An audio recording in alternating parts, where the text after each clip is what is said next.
maanta waxaan ka hadli doonaa atooraha weyn Vijay Talapati magaciisa dhabta ah Joseph Vijay Chandrasekhar oo dhashay 1974 June 22-keeda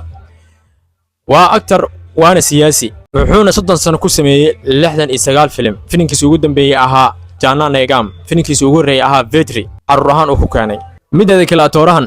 waa siyaasi weyn ee mideeda kale India zaid looga taageero ma ahan kaliya siyaasi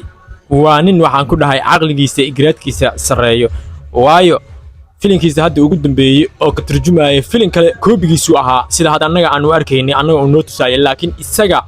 wuxuu ka hadlayay siyaasadiisa soo socoto iyo qaabka waxaan ku dhahay wuxuu qaban lahaa iyo awoodda xoogan ay siyaasadiisa yeelan doonto iyo niyadiisa ay ku jirto inuu gaari doono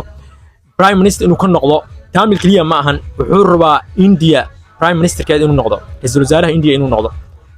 waayo wuxuu haystaa taageerayaal weyn oo zaid isaga u aaminsan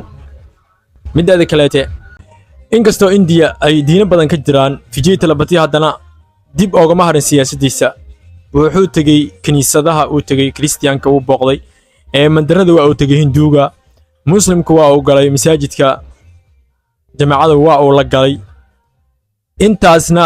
kaliya wuxuu ku dadaalayaa siyaasadiisa si ay u guulaysan lahayd su'aashu waxay ka taagan tahay Vijay Talapati siyaasadiisa ma guulaysan doontaa mise jilaanimadiisa ayuu ku soo laaban doonaa waxaan u daanaynaa waqtiga midaas